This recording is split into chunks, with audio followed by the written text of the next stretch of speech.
Welcome to Flight Club. We take off soon. Make yourself comfortable. We recommend getting a drink and headphones. Yes, headphones are essential. The first rule about Flight Club is you do talk about Flight Club. The second rule about Flight Club is you do talk about Flight Club. This flight will never stop.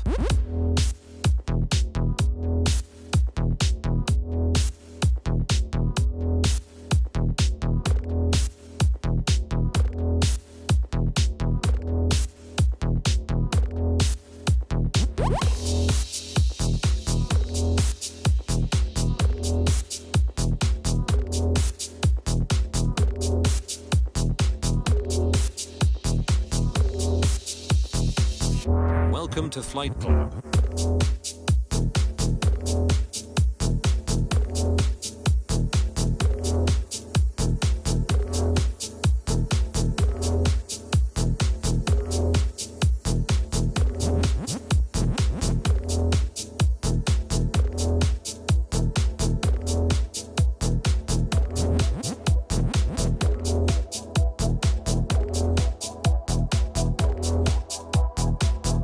Welcome to Flight Club.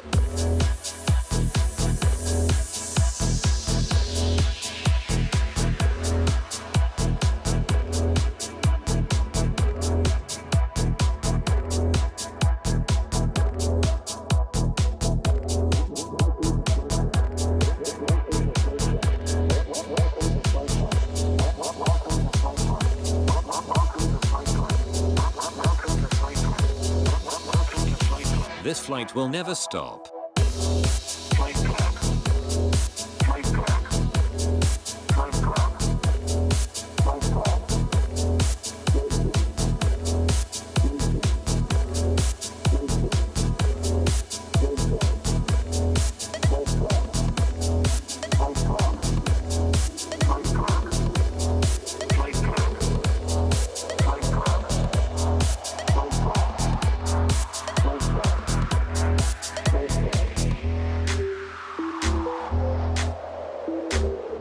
Welcome to Flight Club. We take off soon.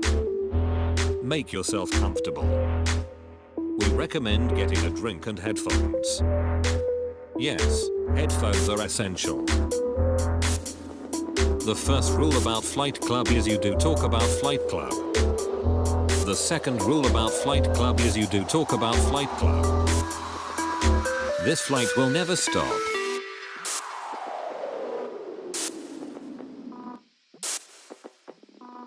This flight will never stop.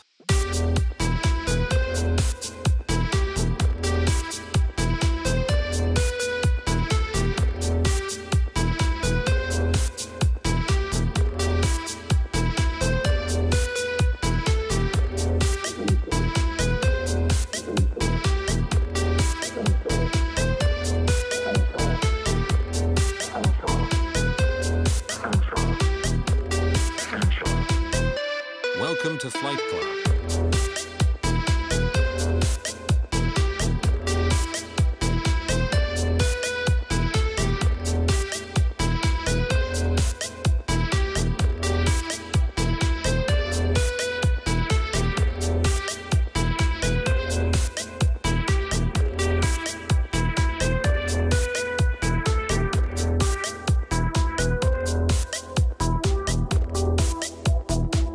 We take off soon.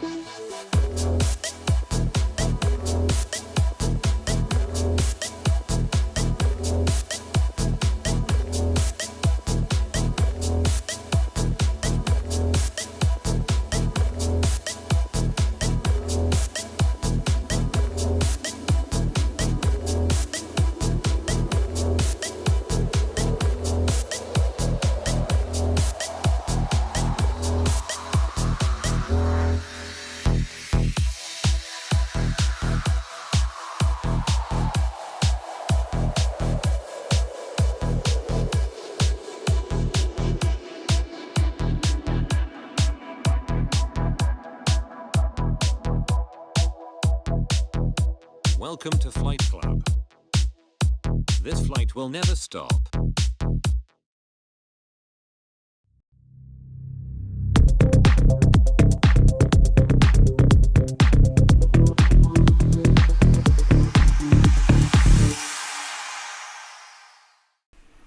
Hello everyone and welcome to Flight Club. My name is Klaus Leopold and I'm so happy that you found us. Sorry for the confusions, but yeah, it looks good. Everybody's here. Well, I'm totally thrilled about today's Flight Club because we are talking about a great topic and with an even more awesome person. But first, over to you, Cliff. Good evening, everybody. It's wonderful to have you. As Klaus said, sorry we're a couple of minutes late. There's usually a little bit of fun and excitement behind the scenes, but we still have just as exciting a show planned for you anyhow. So first up, I want to introduce the wonderful Kat Swetel, who is joining us this evening. Kat, would you like to say howdy and hello to everybody who is joining us on the internet? Yes, hello everybody. I am Kat Swetel and I'm very excited to be here. Oh. Cool. So, yes, we have a couple of things to talk about here before we get into the actual details of the conversation. I want to just say a couple of shout outs to everybody on the stream. I see there are a number of folks joining from all over the world. Of course, always wonderful to have you joining. And of course, everyone is joining or enjoying the music. I don't know how many of you know this, but actually we have the DJ of the song is actually on the show with us tonight. Maybe you want to say hello, Klaus. I'm too shy for this. So when Klaus and is not busy doing all the amazing things of pushing buttons and teaching people about all the wonderful things about Flight Club and flight levels, he also dabbles a little bit in making some very cool music. So yeah. Maybe one day we'll have to release a Flight Levels album or something like this when we have all of the other songs in mind. But yeah, cool. So as I said, welcome to everybody. I want to just take a moment and remind you, if you enjoy this content, especially if it's your first time here, it would be super cool if you hit the like and subscribe button. This helps us with all the YouTube algorithms, and then everybody else gets to learn about all of the cool content that we are sharing here. It really helps us with spreading the word of what we're doing. So it would be super cool if you do this. Second of all is I like to make the joke, and at one point it's going to actually get old, but the joke I like to make is that the first rule of Flight Club is, maybe some of you know this, you should always talk about Flight Club. So tell your friends, tell your family, tell your auntie, tell your dog, bring your friends along. You can join us on Meetup if you want to get invites about future events, and you can see what is going on. And the last logistical thing I want to mention, I will post a link a few minutes in the chat. We actually have some exciting news that there is another version of Flight Club that is also spinning up. It is Flight Club in Cologne. And this will be specifically for folks who are, if you either speak German or you just like listening to things in German, it is a good session to be able to join. I will share the link for those of you who are interested in signing up. Yeah, hopefully in the future there will be even more of these and lots of cool things will happen. Cool, so enough about the logistical sides. We are here to talk about the topic of strategy. So in my experience, every company has something a little bit like a strategy, but of course, maybe it's not so widely understood within the organization what that strategy even is. What does it mean? What does it not mean? What should we do? What should we not do as a result of it? How would we know if things are actually going somehow according to plan, if there is even such a thing?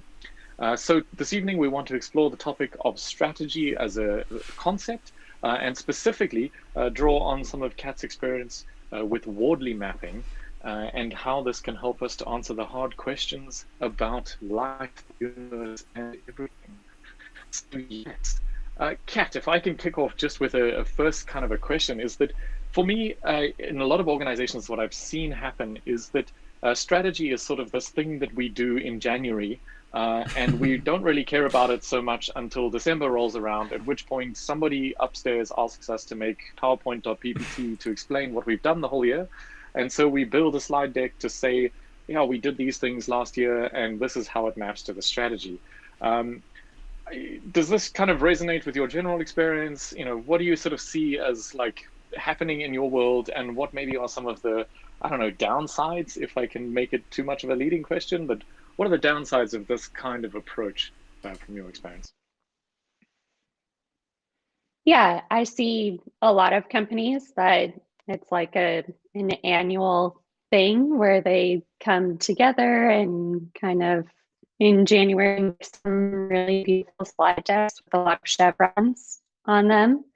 And it's not really a commitment to anything. It's more just like some fluffy words that give people, I don't know, a purpose at work for arriving each day, kind of like a horoscope. It can mean whatever you need it to mean that day. So yeah, I would say that that's a pretty ubiquitous practice, I guess. And if you from having seen a couple of companies doing this kind of a thing, what do you see as kind of I guess the pitfalls or the challenges with that sort of, I don't know. I mean, my assumption is that this is perhaps not the most smart way or the most effective way to do strategy. I might even argue that it's not strategy, it's theater, perhaps. But yeah, what do you see as some of the pitfalls or downsides of this? Yeah, I mean, it's not strategy, right? Like that doesn't help anyone do their work day to day. And there are companies that are basically just too big to fail that can afford to do that for some length of time where they just don't commit to anything. Yeah, but I think the purpose of strategy is that we give people a context or a set of constraints in which to play, sort of like we're going in this direction.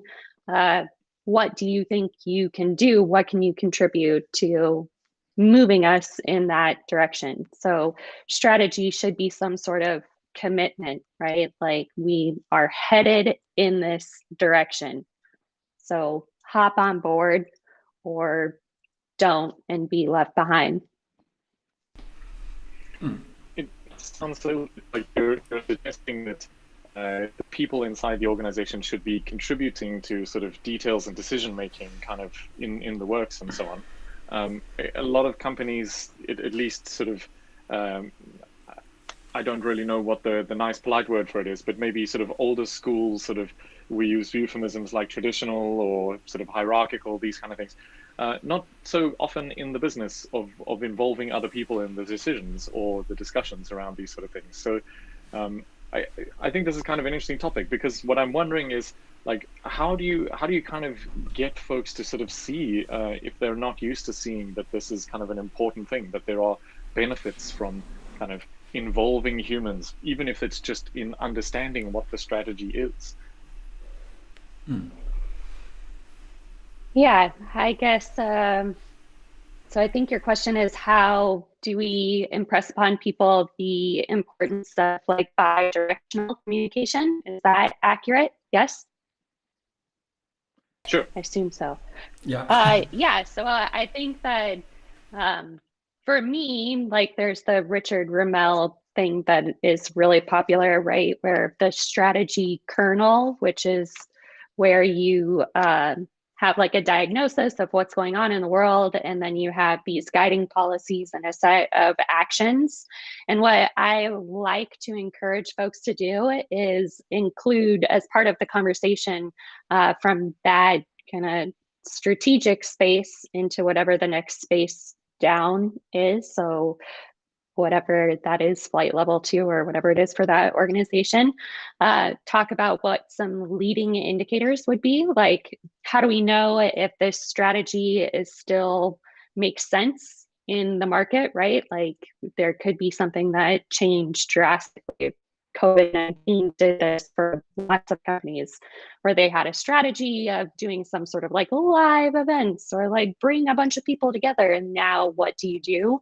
But there are lots of much more subtle signals from the market that could inform our strategy or cause us to kind of rethink some of the actions. And so having a conversation between the strategic level and whatever the next level down, and talking about what the leading indicators would be. How would we know if this strategy is still the right strategy, if we're on track to achieve it, if we're going off course? And then that becomes a conversation about which signals are valuable to then kind of back up. Yeah. Klaus, were you going to add something there? Well, yes and no. So there's a question of Rita Goodbody, and I think I will just weave in this question, and maybe we can build on this a little bit. So would you agree that strategy should be outcome driven, measure time to see if everyone are moving into the right direction? So this is the question. I would like to add something a little bit on it. So we see two words in there. So one thing is strategy, and the other thing is outcome. Then I add another word like goal. And so what is your take on this? So there is different things, like, so I think often strategy is mistaken by yearly goals or something like this, but can we somehow what is your take on this actually? So what are goals, what is strategy, and so on? Yeah, I prefer not to say outcome when it comes to strategy. I think it's a commitment to a certain context or a certain set of constraints. So, like, I don't know, there's so many different examples, right? But you could say, like, we're committed to play in this specific case. And there are tons of case studies out there of like, we're committing to make this physical hardware and we're not going to care about professional services, or we are committing to whatever, right? So just saying what is the space in which we're going to play. And then I think goals are a separate thing. And those are more outcomes. That's my opinion. That's what I've seen be effective. Yeah. So, and can we say, I mean, I think for me it works a little bit like these Russian dolls. How are they called? The matryoshka or so, I think. So maybe we want to achieve something in our organization. So we have a goal. So we need to come up with a strategy of how to get there. And then we need to measure actually if we are on the right track. So if we are like, these are the outcomes. Are we achieving the right outcomes to get to the strategy to fulfill somehow our goal? Does this make sense in your context, or am I talking bullshit here? As much as I would love to say that you're talking bullshit, I don't actually think that you are, right? Like, because the strategy should really be defining the playing field, right? Like, this is the space in which we're going to play. And then you have specific goals that are tied to whatever that is, right? Like, I want to be the #1 chip manufacturer or something like that. I have no idea. In terms of total chips sold or percentage of the market or something like that. At first, you have to make a commitment. Like, we are committed to producing hardware, not software, not professional services, or whatever the case may be. Okay, cool. So, and can I add some more? So for me, this helps somehow to, because in the discussions that I'm having with people, I think this is always somehow mixed up. So in the title of our today's shows, there's also the word Wardley Mapping. Wardley Map into it. So how does this fit into, what does Wardley Maps have to do with strategy? What is Wardley Maps anyway? So what is it? How does this connect to the topic actually? Yes, so Wardley Maps are just a technique for mapping technology ecosystems. And on the x-axis, we're talking about evolution, and then the rest of the space is populated with value chains. So there is a customer need, and then there are a bunch of different things that come together to provide for that customer need. And then all of those things are in various stages of evolution. And what we look at in Wardley Maps is what's the ecosystem that we're dealing with here? How are we treating components within that value chain? How is the rest of the market treating those components? And how do we see the evolution trending, right? And for many of us, I'm sure the thing that we think about is just compute, right? That there were, and there still are, some folks that feel like compute should kind of be a much more artisanal thing, and we should all manage our own data centers and have these like really specific machines. And then there are other products, there are other companies that believe that compute should be a utility and it should just be as evolved as possible, and we should just pay for whatever we use, and we don't actually care like which boxes that are or anything like that. So that's kind of what Wardley Maps are. That's a little bit about how you can identify moves to make within an ecosystem. So you could do that on like a value stream level, where you're looking at what do we do to drive improvement or to drive efficiency here. And you could also do that at the strategic level, where you're looking at like an entire market or something of that sort, and deciding like what moves are possible there, where should we apply pressure, all those kinds of things. Cool. One of the things that jumps out for me when you're talking about this is sort of the implication that we're somehow maybe often missing the observation of the current landscape, if I can kind of use the sort of Wardley terminology. And what I see is something, if I can sort of be a little bit cynical about it, is people talking around kind of vision and this idea that, you know, in order to have a strategy, you need something visionary. And to me, often what I hear back is something a little bit like someone who wandered off into a field with a bag full of hallucinogenic mushrooms, in that it's not really grounded so much in reality. It's the sort of grand ideas and theories that don't connect with what's going on in the world around them. And of course, I mean, you could say that, you know, some kind of seeing into the future might be necessary to see beyond things. But I wonder if you could talk a little bit about how much in your world of creating strategy, and maybe specifically in Wardley Maps, is the importance of really observing and kind of making sense of the current reality in order to be able to respond to it, rather than this idea of dreaming up goals in a field with a bag of mushrooms, as I perhaps said earlier. Yeah, I think American companies are so guilty of that, right? Like, we love the idea of having someone that is just like this really compelling personality, and they say things that when you think about it, they mean nothing, because you would never say the opposite, right? Like, we are going to be world class at serving customers. Like, anytime I hear the words world class, it just causes me to like throw up a little bit in my mouth. Like, would you ever say the opposite of that? Like, we're going to be extremely substandard in serving our customers. Yes. Like, I don't understand how that's supposed to help me do my job. It just means nothing, unfortunately. But for some reason, we really like that, right? Like, we love all of these things where I'm just going to manifest in the world some greatness or something like that. And that's why I think it is really important to place your strategy in the context of the world of what's happening. And that's part of why I like Wardley Maps, because that's forcing me to get in touch with what's happening in my context and in the world. And also perhaps confronting some of the blind spots that I have by sharing that Wardley Map with a bunch of different people and getting feedback on what it is that I'm noticing or not noticing. Yeah. I think also for me, it kind of connects back to the question I was asking earlier about sort of involving other folks in the conversation, because if you're trying to somehow make sense of the world around you, my experience is that I can only see things through the lens of my two eyes and my own personal experience. It's very hard for me to sort of imagine what your experience is.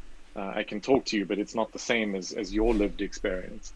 And so the benefit of having multiple different people looking at the problem, or understanding the reality of a situation, coming up with ideas and things just seems to be so much more valuable in this context, which I think at some level may be part of the challenge, is that the way people think about the world and sort of fundamentally what the point of strategy is perhaps even sometimes kind of missing the point. It's sort of more, let's make some goals and plans and visions, rather than, you know, let's spend some time to understand what's actually even happening around us, and how could we kind of work within that environment or that system to be able to make things kind of, I don't know, whatever direction, or at least, you know, somehow coherent with the environment around us.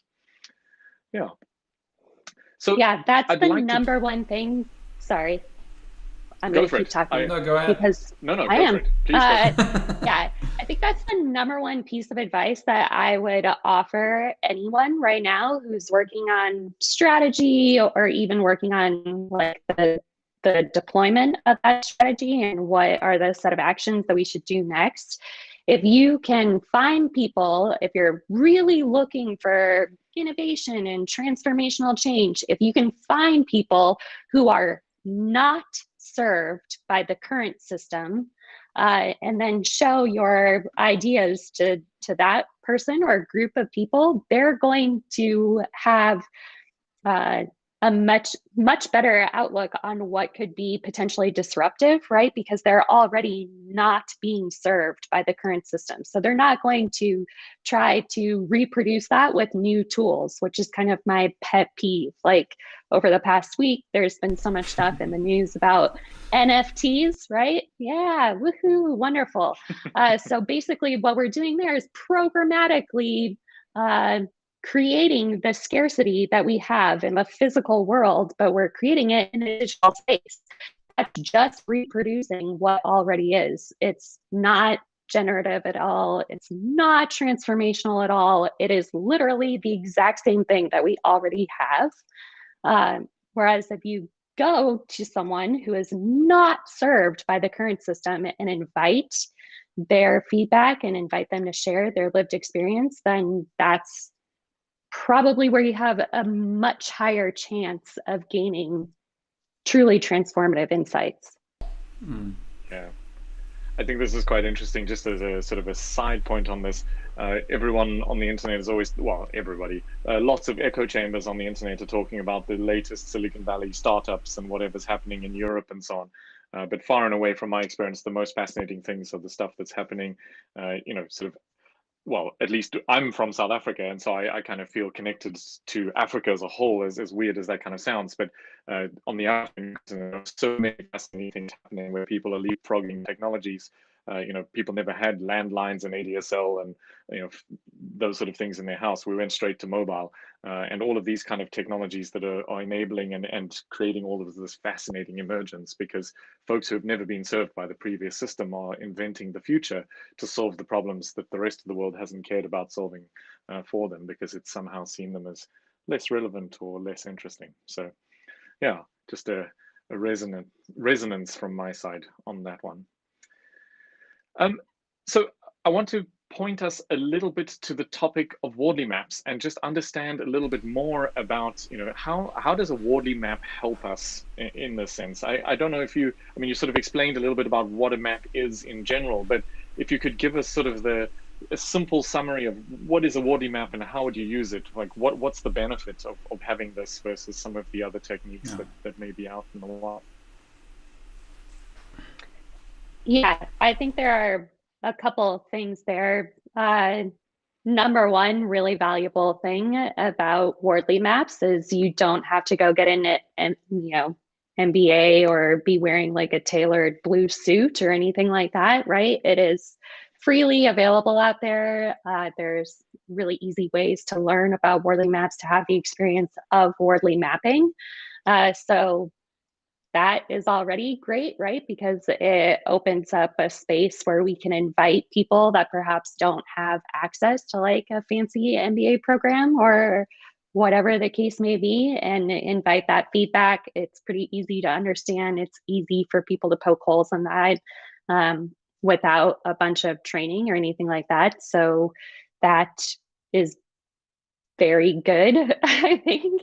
And then there's always the tendency for people, I think, especially with the tools that we have that we're given from business schools and things like that, there's the tendency to avoid zooming out and examining the whole, right? But just saying like, well, here's our little company and here's the things that we're good at and here's whatever, and kind of taking that really view with like a blinder on, right?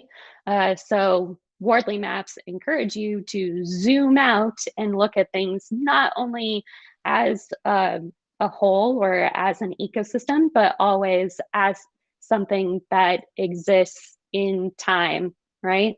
So like evolution is happening, whether you are on board with it or not, right? And by placing the components, you can kind of see what are potential blind spots here. Like I think the example that a lot of people use is Kodak.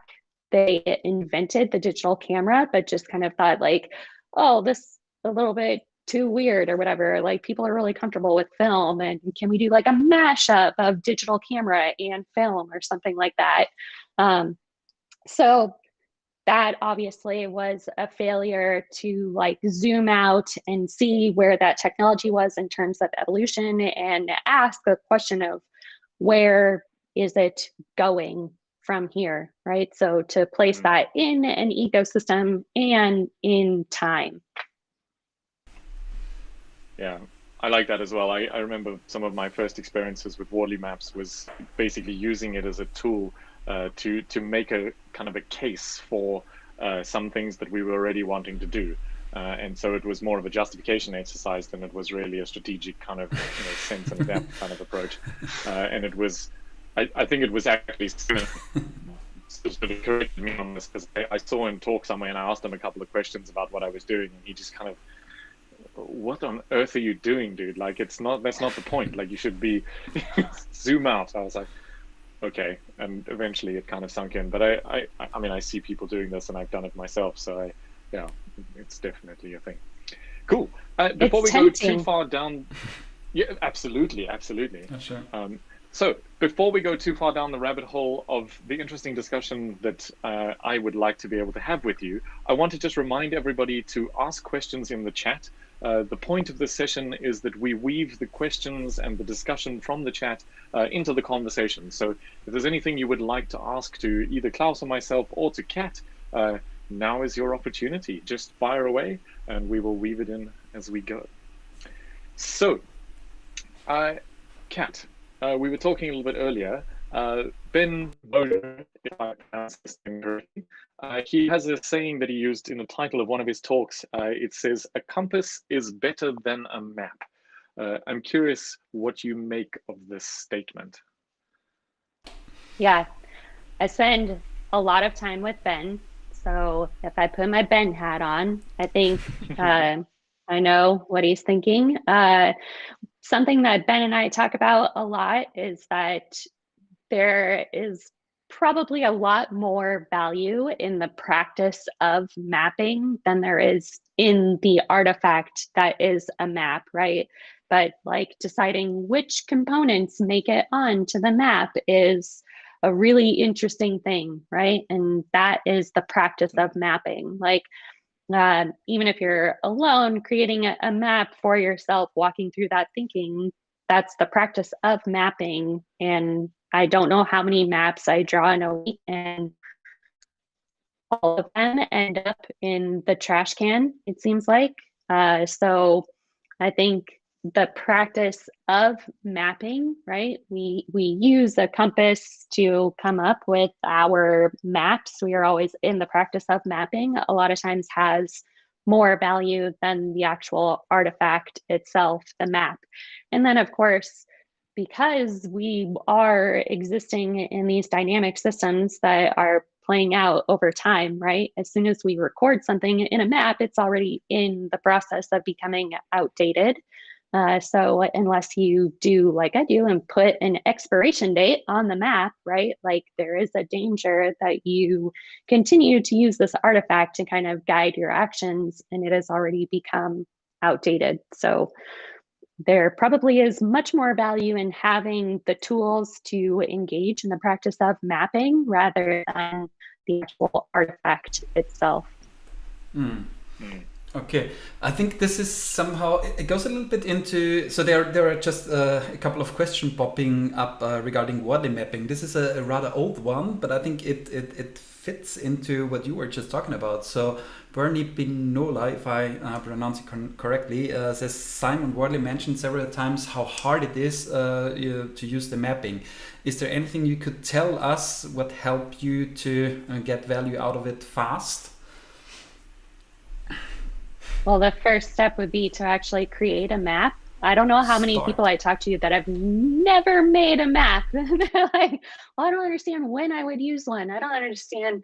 So the thing that I like to use is if you feel like, if you're basically having a WTF moment, that's a great time to just sit there and map, and you might get nothing out of it.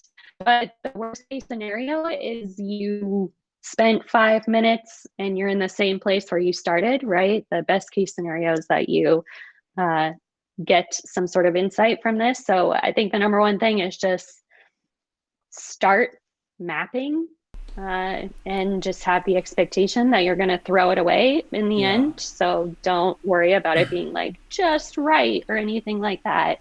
I have so many maps that are like on the back of this piece of paper that has coffee spilled on half of it. And like, I just don't place a lot of value in the actual artifact itself. Yeah, so it's more like the process behind it and not so much like the outcome. Yeah, I mean, it's just so often in life, I think. And I think there's another great question which somehow fits in there. So when you are mapping, I kind of like this question. How do you prevent your own bias from showing up in the map?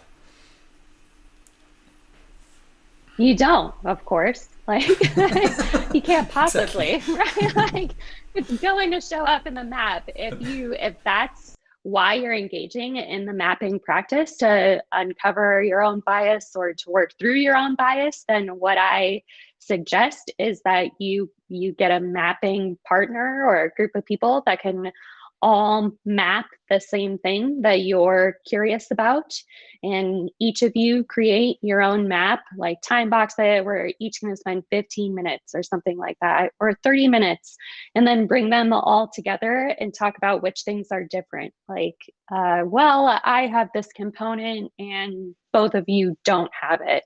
Or we all three have this component and we put it in 3 different stages of evolution, right? And then you can talk about where you diverged on the map of the same thing. And that's been really helpful for me. That makes a lot of sense. This for me, it resonates quite a lot with my experience of teaching people, to visualize within a flight levels world. It's so many of the same sort of things. The artifact of the visualization itself is not so much the point. It's the activity of building it together and of visualizing what are your assumptions and understanding of the world. So I really like that. I think it connects quite nicely. Yeah. There's actually something else for me that kind of connects a little bit to the flight level side of this, which is that so often companies say, folks, as I said at the beginning, they say, I actually don't know what my company's strategy is, or I got something, I don't know, maybe a little bit vague or fluffy or something. But how do we go about creating this, like some sort of coherence with the strategy, the operations, and the coordination side of the business? That's kind of what we focus on, is trying to tie these parts together so that it's a little bit more like, instead of us both pulling on opposite ends of the rope, we're at least sort of pulling the rope in the same general direction. Of course, this is a hard and complex problem, and I'm hoping you can solve it for us in sort of go. You are not going to like my answer to this, but when I get handed something that is just like a fluffy ball of nothingness as far as strategy, what I do, I kind of have this little template, and so I repeat back to the person, like, what I think you're saying is this, and I use like just the spiciest language I can think of to reinterpret whatever they just said to me. And I say, if that's the case, then what I'm going to do next is this. And again, I'll do something I'll select something there that is super polarizing. So that will force them to narrow the space a little bit. And by engaging in that kind of dialogue, that would be for like vertical alignment. And then for horizontal coherence, I kind of just do the same thing. So this is a team that would, or whatever, another leader or whatever the case may be, they're kind of in the same time span or the same kind of level, whether it's flight levels or whatever else where I'm playing, right? And I would kind of just do the same thing with them, right? And there, what I would probably be trying to drive at is my assumptions about how we will be operating together and about any shared like resources or whatever the case may be, and just try to like get people riled up so that they have to engage in a discussion about like, what is it that we're doing here, and kind of forcing people to make a commitment. Yeah. I like that. I think it makes a lot of sense. I think it reminds me a little bit of this idea of the catch ball in Hoshinkanri, like this idea of you sort of, you know, I interpret your request as this, and therefore I'm going to do that. It's like, oh, okay, this is what I understood from it. Because I think, I mean, I think so much of the challenges that we face in organizations, we sort of, it's very easy to sit on one side and kind of point up at the manager and go, oh, you didn't do all of these things right. But it works in both directions. Is this kind of thing of we communicate something, but we don't really stop to check like what was understood from that communication. So this typical kind of strategy presentation is done, and there's sort of a 4-second pause of, you know, any questions? No, okay, thanks, and we move on kind of thing, rather than some kind of like, you know, explanations or kind of clarifying, or even just checking, did people even kind of grasp, did anything that you said make any kind of sense or anything? So yeah, very interesting to spend some more time on this. Cool. So I'm seeing a lot of interesting conversation in the chat. I'm not seeing so many questions at the moment, so I will remind everybody again, if you have some specific questions, actually there's one jumping up right now that I would like to ask. Mark Parks, I like that your name rhymes, that's cool. I'm sure you've never heard anybody make that joke before. Seems very internally focused. How is the customer lens incorporated? I'm guessing this is a question about Wardley Maps and strategy specifically. What's your take, Kat? Yeah, so Wardley Map is anchored in a customer need or a user need. So that's what would drive the scope of the map, right? So whatever, I don't know, what I need right now to not be in a pandemic. Yeah. So that need is kind of what scopes out the rest of the map, and what we're asking there is like, how do we fulfill that need, and are all of these components needed to fulfill that need? What's actually necessary there? Yeah, so I think that, I hope that answers the question. Again, like as this plays out over time too, once you commit to something in the market, that's where a lot of those, you would hope that you could have leading indicators of how the market, how customers are reacting, whatever you're putting out there, right? Because especially if you're going to provide something that doesn't currently exist in the market, you can't just ask a customer to verbalize what it is that they need, right? Because they won't be able to articulate that. So you internally would need to come up with like leading indicators. Are we getting closer to this? Are customers becoming aware of this need that they have that they previously weren't able to articulate? Yeah, I think it's so important that the customer perspective is included. It's like it's sort of a thing that so often gets missed. It's like I've seen a number of times, and I've been probably guilty of it myself, exactly as you say, just kind of missing the point, sort of, I know my experience, but that's not really what my customer needs. So yeah. Yeah, I think it's But even, they don't know Klaus, I what think they you were gonna- need either. Yeah, sure. yeah. But at least if we can put down some hypotheses and say we think that it might be something like this, or the kind of general dynamics in the market look a little bit like this, and these are the things that are happening. That helps us to be. I think often people kind of get obsessed with the idea that coherence means kind of perfectly overlapping and precise. And in all of these situations, there's going to be some ambiguity.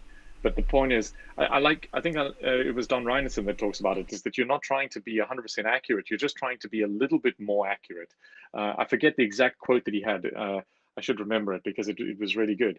But the whole point is just to try to be a little bit better than you are. And if you're even marginally better at understanding the circumstances around you, that will make a huge, huge, huge difference. Yeah. Um, And there's just a conversation around this topic going on, but I can't find it in the chat. It was somehow earlier where two people were talking about, okay, the customer doesn't want to have like a power tool. The customer wants to have a hole in the wall. And then there was another one who said, okay, no, the customer doesn't want to have a hole in the wall. He wants to have a shelf on the wall.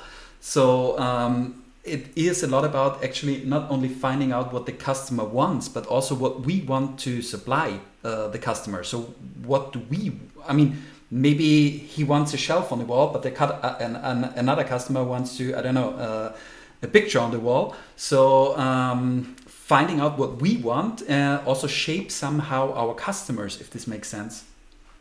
Yeah.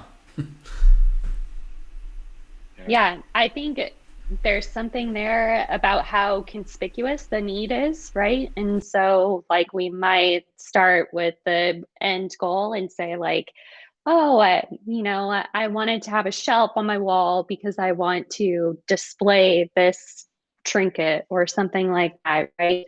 And then so at that point, you're not aware of like the needs. And if you've never hung something on the wall before, then each of those needs, each of the things that exist in the value chain for getting something like that up on the wall becomes conspicuous. And that's something that I wish that we kind of talked about more in our industry, that we don't actually want customers to be thinking about certain things, right? And we know this because it is the same thing that we experience, right? Like if I'm going to be enabling higher order innovation, I want these teams to be able to create whatever new thing, then I don't want them to be worried about like, oh, this server that is named Cartman and exists in this data center, he's feeling like a little bit finicky today. And if the compute is conspicuous, then a higher order innovation will just not be possible. You won't be able to think about all of those things at the same time. So if you are we're always fulfilling a need that exists in an ecosystem of other needs, right? And we have to think about like, how conspicuous is this to the user that actually has that need? I don't know if that makes any sense at all. Yeah, I would think so. Yeah, cool. I was going to add something, but I do think it resonates. Klaus, you were going to add something. No, go ahead. I was just going to pick up on the question from Mary Anderson. She's saying, are there any guidelines on who should participate? I'm assuming the time we were talking about the sort of the creation of strategy or of a map. Is there an optimum group size and who should be included? And we can add another question to this, which is, where is it? Okay, I can't find it, sorry. Sorry. Okay. Hi, Mary. First of all, I know Mary, but also I think there's not like a standard group size for mapping, right? It is depending on what questions you're hoping to answer with the map, right? Like earlier, I described a diverge and converge pattern where we want multiple maps made by individuals, and then we're going to kind of converge on one view of the world, or maybe we won't. Maybe we'll do scenario planning from there because we realize we need to be ready for a few different potential futures. And I think that's just kind of the case, right? Like it could be that you're doing something. I know Jenny Carlson has been doing some like mob programming type mapping, right? Where it's like a small-ish group where everyone is contributing to the map, and there's like one person driving and one person navigating, and then there are a bunch of other people participating. So I think it really depends on the question that you're trying to answer with the map, or what your need is from the practice of mapping. Cool.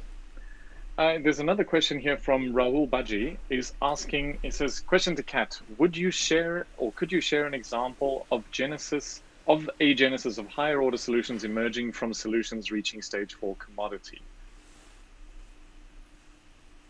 Yeah, I mean, there's tons of things, I guess. I guess the question is like how evolution enables those things. So I think we're in the midst of a really interesting shift right now. If we like zoom way out and just look at our industry and kind of the way that we interact globally right now. So there has been a period where we were really focused on transactional business models, and people are like, wow, nothing has really changed in a while in our business practices.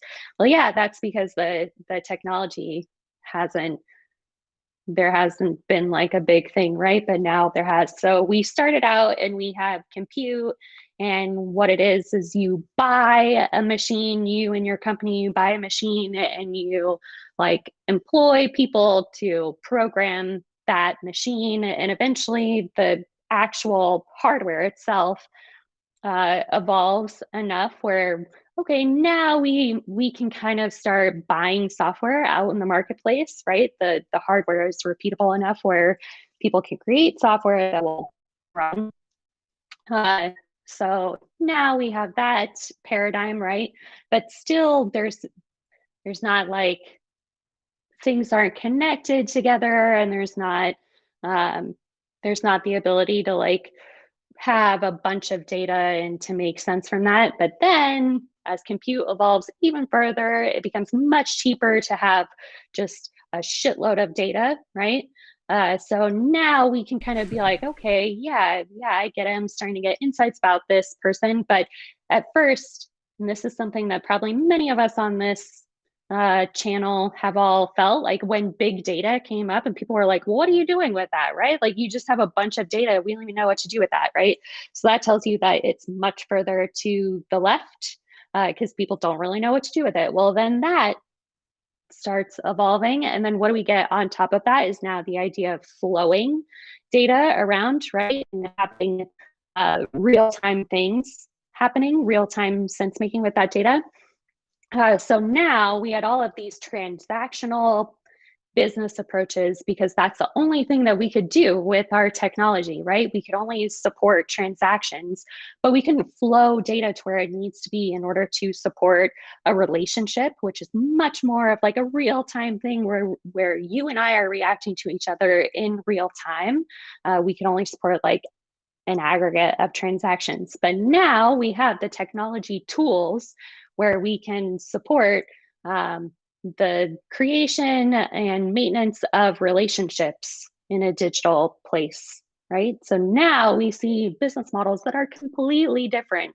And we see previously really transactional business models of moving to more of a relationship-based space driving those business models. And we see that with all sorts of things, especially with things like retail, right? Like grocery stores, you now have a grocery store app on your phone, and it makes recommendations specifically for you and like gives you special deals based on your buying history and knows all of these things about you. So that is only possible because we evolved compute so far, right? And we evolved our ability, like our data strategy so far. And now we can create relationships rather than just aggregates of transactions. I don't know if that makes sense or answers the question. Yeah, I would definitely think so. And I mean, you've shown us so many great things what you can actually do with these Wardley maps. So I think there are two questions which somehow would be a cool follow-up, because if people are somehow interested now in this topic. So there's like, for instance, Margaret asking, okay, so what do you actually do to bring people on board? So if you have the biggest and greatest and whatever Wardley maps on this planet, but these guys, they don't understand Wardley maps, so how do you bring them on board? So this is one question. There's another question which goes into a similar direction. Jörg is asking, like, is there a process for beginners? Kind of like, yeah, supporting wheels for bikes. Yes. So the first thing that I would say about introducing Wardley mapping to a group is don't use those words at all. Just as you're talking through whatever your idea is. Nice. Like, I think we should do this. You can draw a map or, use online Wardley mapping or something like that. To convey what your argument is. And once it's there, right, and especially if you're doing it in real time and it's a really rough kind of thing, that invites people to give a lot of feedback. So that's the way that I've had good luck introducing Wardley mapping, is by not. Yeah. And what was the second question? The second question was like, what are training wheels? Yeah? Yeah, exactly. Okay. Yes. So Ben has a lot of great stuff on his website. I can't remember if it's learnwardleymapping.com or I think it's learnwardleymapping.com. But he basically says that you should start with just the value chain and then move from there to introducing evolution as an axis. And there is a Miro template that walks through that if you're interested in that. Like it literally walks through the steps of creating the value chain and then of mapping in evolution, like how you decide which things go where. So that's pretty helpful as far as training wheels go, I think. That sounds I cool. put some links in the chat, both to Ben's learnwardleymapping.com, and there's the lists. What's it? Lists.wardley maps. It's the quick start guide. There's a whole bunch of links, meetups, Slack channels, all the things. If you're interested, it's a great place to get connected. Cool. So we started a few minutes late, so we've gone a little bit extra over time. But we're basically getting to a point where I think folks who have a time schedule probably need to disappear fairly soon. So I want to just quickly remind you about a couple of things. I'm going to come back and ask Kat one more closing question. So Klaus has already put up the subscribe button. Just a quick reminder, if you enjoy this content, please subscribe, like, tell your friends about Flight Club. Really helps us to be able to get, basically just get the word out there about this kind of stuff and help more folks with cool ideas who want to make their organizations and their world a little bit better. So yes, Kat, one last question from my side. You've had a lot of different interesting experiences with Wardley maps. I'm curious, if you were kind of giving advice to somebody who's starting out on this journey, what tips or kind of words from the wise, if you will, would you offer as a parting gift? I would say start by making your maps as ugly as possible, because that will invite more people to interact with them, right? If you show them something that is hideous and looks really unpolished, they're not going to worry about like hurting your feelings or feeling like they need to go read the whole book on Medium or something like that, right? They're just going to be like, hey, here are some helpful pieces of input for you so that you can make this hideous thing look a little less hideous. So that would be my number one piece of advice, is just start with something that is truly as ugly as possible. Nice. I like ugly. I really like this. I think it's so powerful. Cool. So I want to say thank you to everybody who's joined us on the live stream. If you're curious about future events, there's a link for the meetup group in the chat right now. I know some of you arrived here directly from YouTube or from somebody sharing a link somewhere. We'd love to see you again in the future. And before we go, I just want to say thank you so much, Kat. It's been super awesome I will meet you actually for the first time, Klaus, and you have known each other for a little while, but it was lovely to meet you, to have this conversation and get to know how you're thinking about these things, and I really enjoyed the conversation this evening. Would you like to say anything before we go?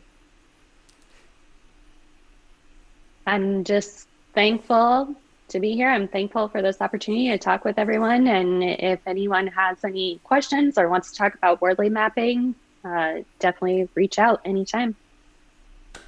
Perfect. Cool.